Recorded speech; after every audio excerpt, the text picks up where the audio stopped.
pourquoi vous avez décidé de faire une manifestation contre Macron aujourd'hui, 31 août, quand l'opposition gauche, par exemple, ils font la même manif à 7 septembre? Alors, parce que nous, on demande la destitution d'Emmanuel Macron depuis bien longtemps.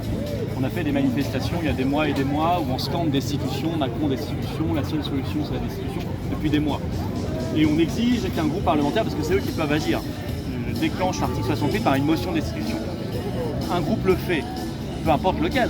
Moi, je suis dans l'intérêt de la France. Que ce soit LFI, le RN, le PS, LR qui dépose une motion de destitution, elle a été déposée aujourd'hui même, il y a 2 heures, au bureau de l'Assemblée nationale, je m'en réjouis. Et c'est le même article 68, c'est la même destitution et c'est le même intérêt à ce qu'on se débarrasse de Macron.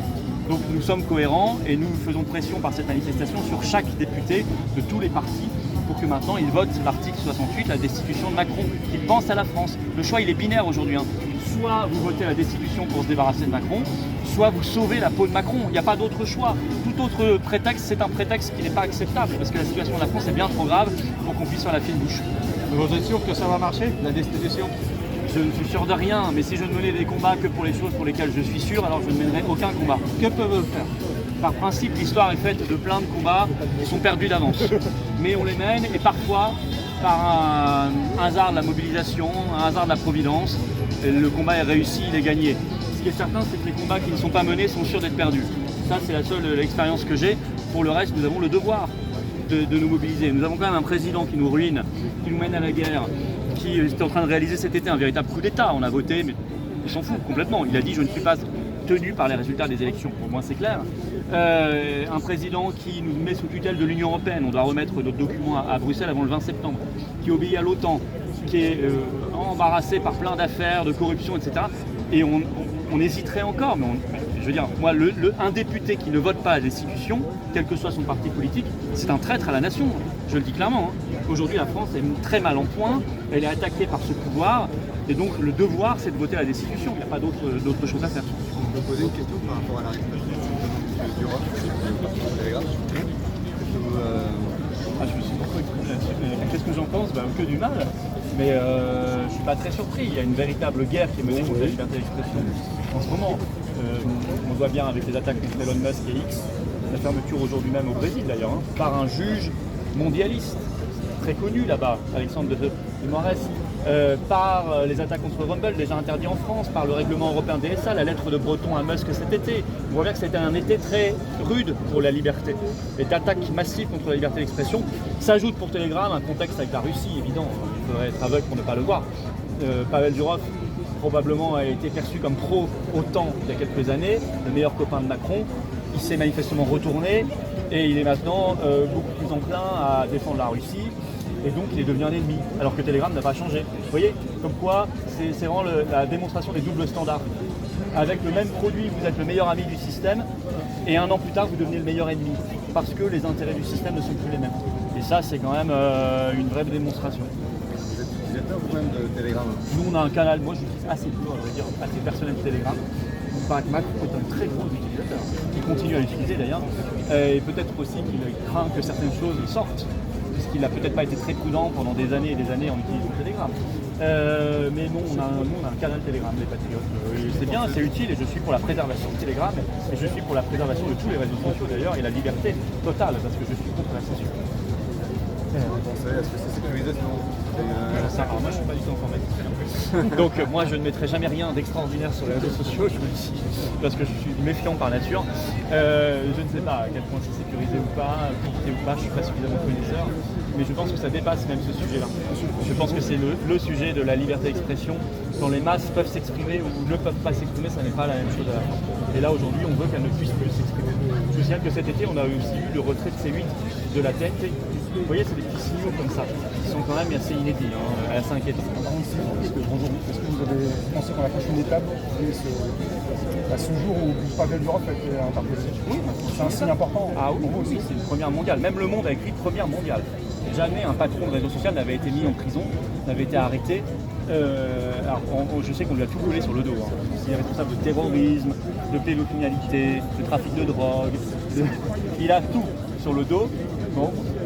Mais avec ce genre de méthode, c'est juger qu'un responsable de réseau social est complice de tout ça, vous pouvez mettre sous prison, sous geôle, tout Internet. Hein.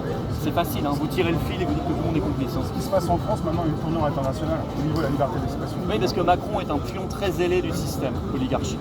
Macron, c'est un maître censeur. Et donc, on voit bien, quand il y a la guerre contre la Russie, lui, il veut aller plus loin. Il est le premier à avoir dit qu'il faut envoyer des troupes. Quand il y a un combat contre la liberté d'expression, il veut aller plus loin. Il est le premier à arrêter quelqu'un, un président de réseau social, sur le territoire français. C'est Monsieur Plus. Quand on lui dit, mais Monsieur Plus le mondialisme en fait. Donc c'est une catastrophe, c'est-à-dire Monsieur Moins pour la France et pour l'intérêt des peuples français. Ces prochains jours, les prochaines semaines, les questions vont être assez particulières, puisqu'on est parti aussi avec un agenda américain, avec les élections américaines. Tout ceci tombe aussi en résonance. Ça joue beaucoup, ça joue beaucoup. On peut pas dire le mondialisme veut aller très très vite là et rendre certaines choses irréversibles parce qu'ils craignent beaucoup la victoire de Trump en novembre. Donc il faut rendre la guerre irréversible, il faut rendre la censure, exactement, il faut rendre la censure irréversible parce que si jamais Trump arrive au pouvoir, allié maintenant, je le rappelle, c'est le gain de cet été, il est allié à Musk et il est allié à Kennedy Jr. Ça change beaucoup de choses, c'est plus le même, c'est pas 2016. Vous voyez, c'est vraiment maintenant quelque chose, on est vraiment dans un combat anti-mondialiste. S'ils gagnent, ils savent que c'est la paix et c'est la liberté. Ben, c'est surtout ce qu'ils ne veulent pas. Donc ils veulent rendre un maximum de choses irréversibles au cas où Trump l'emporterait. Dans ce cas-là, vous avez dit aujourd'hui c'est le bonjour. C'est 31 août, c'est le bonjour pour la rentrée. Il n'y a jamais de bonjour ou de mauvais jour, c'est pas facile parce qu'on est les gens en vacances. Non mais c'est important parce que c'est passé récemment. C'est important d'y être, il faut y être, il faut marquer le coup. Nous on mène le combat pour la restitution depuis des mois et des mois. Moi j'ai même parmi mes bénévoles des gens qui ne pouvaient pas être là aujourd'hui parce que je les ai prévenus il y a 3 jours et qui sont encore en vacances. Et je ne vais pas les faire revenir de leur lieu de vacances.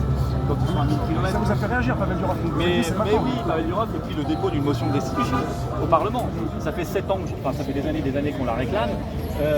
Ça fait 7 ans que Macron la mérite. Elle est déposée. On ne va pas commencer à dire ah bah non finalement ça ne nous convient pas, on va pas jouer au RN. On ne va pas la voter parce que c'est pas bien, ça ne vient pas de nous. Non, il faut arrêter là. Là, c'est vraiment se payer la tête des Français. Pardon, la dernière question de ma part.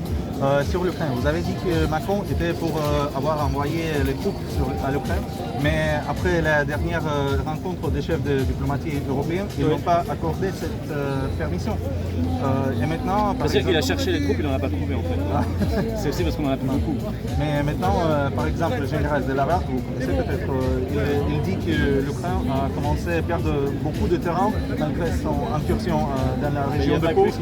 Et selon lui, il ne reste que quelques mois. Est-ce que vous partagez cette analyse? Non, mais c'est objectif. Caroline Garrick-Rose dit la même chose, enfin toute personne objective le dit. Même sur SCI, à un moment, ils l'ont dit. Il est en train de perdre du terrain en Ukraine. Et c'était logique.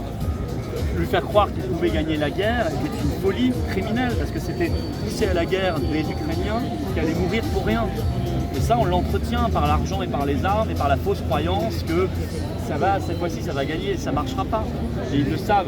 Alors il y a cette tentative un peu désespérée à Kursk pour essayer de rééquilibrer les choses, nous montrer qu'il y a des victoires, mais de toute façon, la frontière russe, elle est immense, donc on sait très bien qu'elle est facilement, elle est traversable, la frontière russe, de tout temps.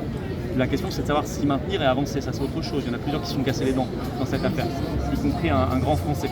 Mais donc ça ne vaut pas grand-chose cette affaire de Kursk. En revanche, dans le Donbass, il est évident que l'Ukraine recule et que ça ne sert à rien de continuer à alimenter par nos armes et notre argent cette affaire désespérée et très dangereuse. Pas de sens d'alimenter avec l'argent et les armes. Et vous étiez toujours pour la paix, mais maintenant, selon vous, dans ces circonstances, est-ce que la paix s'éloigne ou s'approche? Ils ont tout fait pour qu'elle s'éloigne. D'ailleurs, à chaque fois que la paix s'approche, vous remarquerez qu'il y a une provocation pour qu'elle s'éloigne. En avril 2022, il a failli avoir la paix à Istanbul et Boris Johnson, mandaté par l'OTAN, a dit non, vous ne négocierez pas, alors que l'Ukraine était prête à négocier. Là, c'est la même chose. Il y allait avoir des avancées de paix, prochain sommet peut-être en Inde. Zelensky avait dit qu'il faudra que la Russie y soit, etc. C'était en train un peu d'avancer. Et bam, cette attaque de Kursk qui ruine les efforts de paix, pour l'instant en tout cas. Voilà, c'est tout. Enfin, écoutez, il faudra remettre le métier sur l'ouvrage, puis c'est tout. Merci. Merci Philippe. Vous allez voir mes équipes quand même.